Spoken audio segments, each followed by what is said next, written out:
From our Chicago studios, this is the Muslim News on Muslim Network TV. Assalamu alaikum, I'm Samana Siddiqui. Our top story tonight. A coalition of more than 130 rights organizations is calling on President Joe Biden to commute the sentences of all 40 individuals on federal death row. In a letter to the president, the groups, including the American Civil Liberties Union and the Sentencing Project, emphasize the urgency of this action. They fear the future Donald Trump administration will resume federal executions. The letter highlighted the racial bias and historical injustices tied to the death penalty in the U.S. and criticized its ineffectiveness in deterring crime. It also noted Trump's record of carrying out more executions than the previous 10 administrations combined, disproportionately affecting people of color. Advocates, including Representative Ayanna Pressley and 60 other lawmakers, are also pushing for broader clemency measures for vulnerable groups. While Biden has issued fewer pardons than his predecessors, the White House indicates more clemency announcements may come as his term ends. President of the People's Policy Project, Matt Bruenig, says Biden recently pardoned his son, but has been inactive in using his clemency powers for ordinary people. Police in Pennsylvania have arrested Luigi Mangione, the suspect in the murder of United Healthcare CEO Brian Thompson. Mangione was identified and detained in the city of Altoona, nearly 300 miles from the Manhattan crime scene, after a McDonald's employee alerted authorities. He was found in possession of a 3D printed ghost gun and multiple fake IDs. Mangione is believed to have acted alone, according to police. The 26-year-old has expressed vehement criticism of the healthcare industry online. He is being investigated for motives linked to what are being described as his radical views. United Healthcare has expressed hope that Mangione's arrest will bring some relief to those mourning the loss of Thompson. In related news, a recent Gallup poll reveals that 62% of Americans believe it is the government's duty to ensure that everyone has healthcare coverage. That marks the highest support in over a decade. This comes amid heightened scrutiny of the for-profit health system, especially after the murder of United Healthcare CEO Brian Thompson. Support among Republicans has grown from 22 to 32% since 2020, while Democratic backing remains strong at 90%. Observers say the poll underscores growing dissatisfaction with the current system. In 2013, only 42% of Americans believed it was the government's responsibility to make sure everyone in the country had health coverage. Anthem Blue Cross Blue Shield last week also faced public outcry and was forced to reverse a decision to slash coverage for anesthesia care. President-elect Donald Trump and other Republicans, who are set to control both chambers of Congress starting in January, have indicated plans to weaken the popular government-run Medicare program. They are promoting Medicare Advantage, which is administered by for-profit companies like United and is already used by half of Medicare beneficiaries. A Manhattan court has acquitted former U.S. Marine Daniel Penny in the choking death of Jordan Neely aboard a New York subway.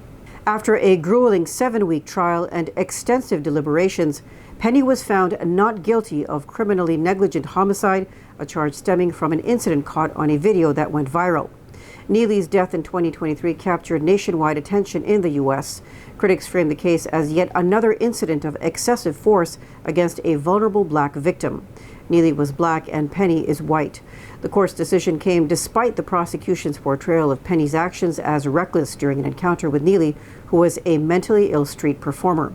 The defense argued that Penny acted in defense of himself and other passengers when Neely began behaving erratically. Videos show Neely, a 30-year-old street performer with a history of mental health issues, boarded the F train at the 2nd Avenue subway stop in New York City and began to yell. "I don't have food, I don't have a drink," passengers remember Neely saying as he begged for money.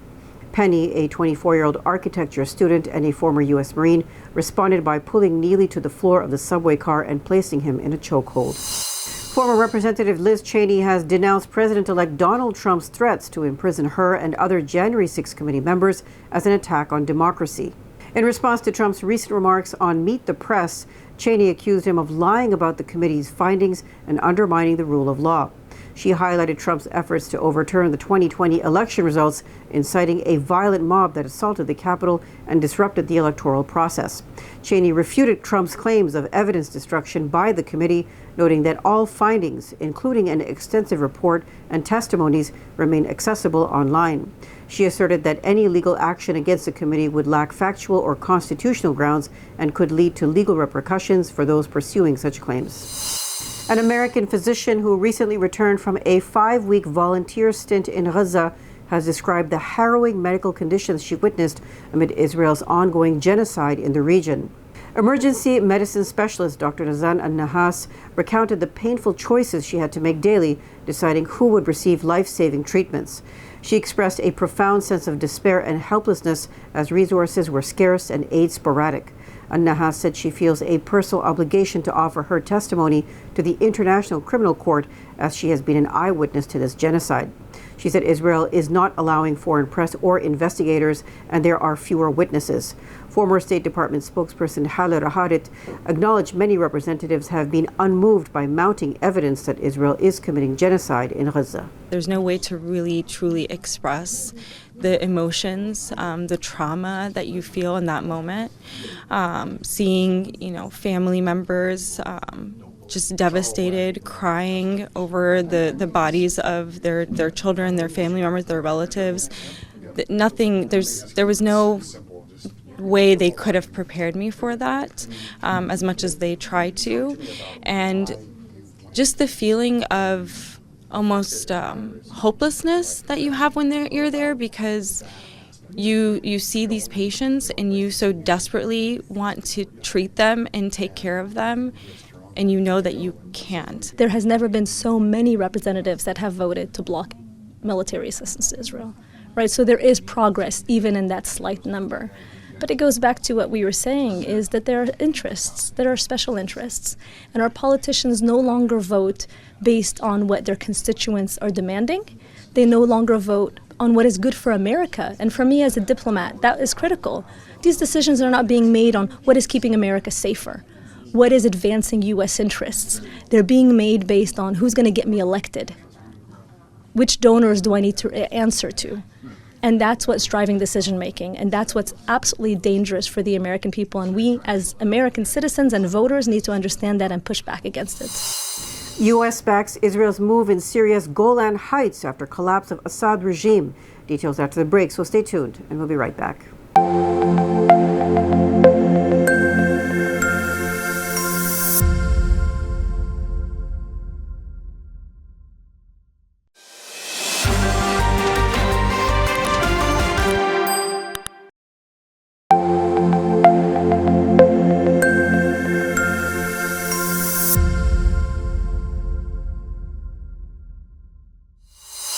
Welcome back.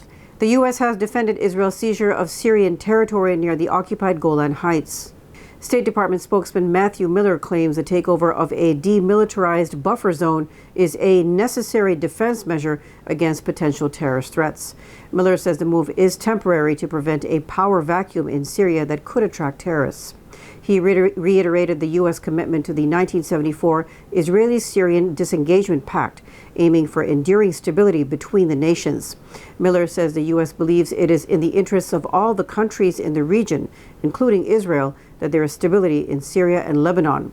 On Sunday, the Israeli army imposed closed military zones in Syria's occupied Golan Heights following the fall of Bashar al-Assad's regime. The Israeli army deployed additional forces along the buffer zone separating Syria and the occupied Golan Heights. Al-Assad, who was Syria's leader for nearly 25 years, fled to Russia after anti-regime groups took control of the capital Damascus on Sunday. The infamous Sadnaya prison in Syria, a known center of human rights abuses under ex-President Bashar al-Assad's regime, has seen a dramatic turn of events. Families once torn apart joyously reunited this week amid the fall of the government as long-held detainees were released. Anadolu news agency reports in the capital Damascus, the Syrian Civil Defense, also known as the White Helmets, discovered previously concealed chambers within the facility. The prison was notorious for torture and ill treatment.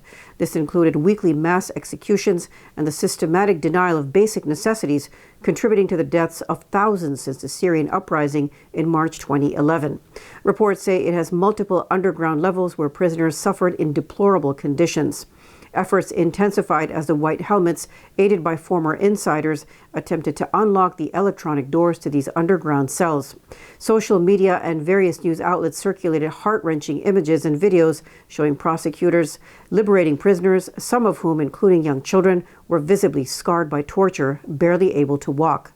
This follows extensive investigations by international bodies.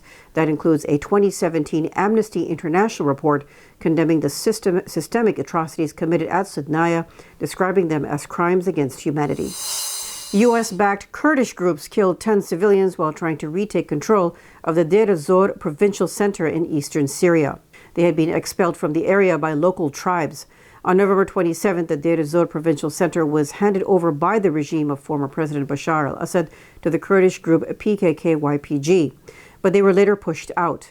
A video of the attack posted on social media by civilians shows the groups opening fire at civilians on the street from the minaret of a mosque, leaving people covered in blood. Almost all of Deir Ez-Zor's territory east of the Euphrates River was under the group's occupation.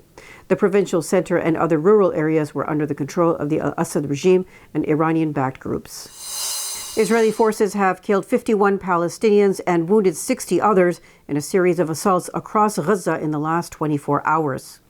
The most devastating attack involved an Israeli airstrike on a residential building in Beit Hanun. It killed 25 people, including children and women, and left several others injured or missing. The demolished building, home to the Al-Gahlut family, now lies in ruins, with survivors scrambling through debris. An Israeli airstrike killed 2 more people in the Az-Zahur neighborhood north of Rafah.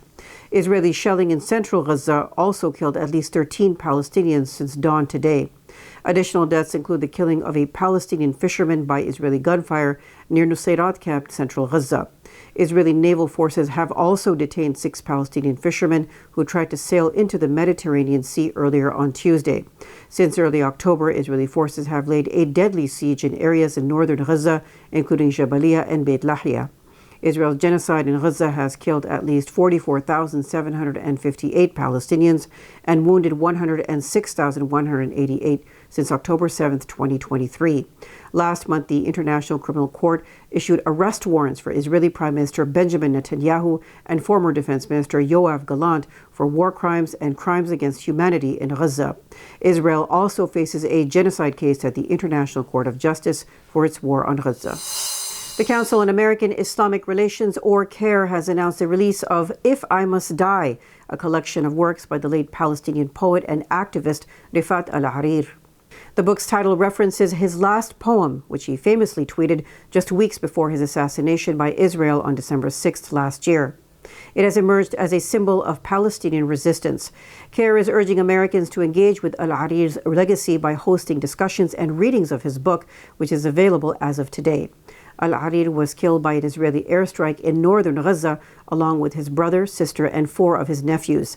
The Euromed Monitor says Israel deliberately targeted Alareer, with his killing following death threats online and by phone from Israeli accounts. CAIR said although the war criminals of the Israeli government killed Alareer, they failed to silence his voice. A United Nations report has revealed that more than 3/4 of the Earth's land is drying up, threatening plant and animal survival.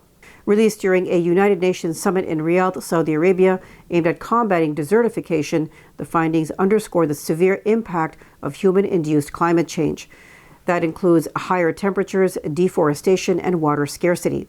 From 1970 to 2020, lands globally have become increasingly arid. There are predictions that by the century's end, nearly 5 billion people could suffer from the effects of this drying, particularly in Europe, the US, Brazil, Asia, and Africa. This trend jeopardizes agriculture, heightening food insecurity, and prompting increased migration due to economic challenges in the hardest hit regions. Nations are now discussing urgent measures to address droughts and long-term land degradation at the summit. Lead author of the report, Sergio Vicente Serrano, says that as the atmosphere heats up because of the burning of coal, oil, and gas, it makes water less available for humans, plants, and animals. The Biden administration's Environmental Protection Agency, or EPA, has banned 2 hazardous chemicals commonly used in dry cleaning and automotive industries. The chemicals trichloroethylene and tetrachloroethylene have been found linked to serious health risks such as liver and kidney cancers, as well as damage to the nervous and immune systems. They have been under scrutiny for their widespread impact on consumer and environmental safety. The ban aims to eliminate the use of these carcinogens in favor of safer alternatives, addressing long-standing concerns about public health hazards. That's all from our Chicago studios tonight. Thank you for watching Muslim News. We are a community channel dedicated to bringing you stories you can trust. Please like, share, and subscribe to our content. You can also comment to let us know what you think of our coverage. Donate now by visiting muslimnetwork.tv/donate. For more content, keep watching Muslim Network TV. Salam.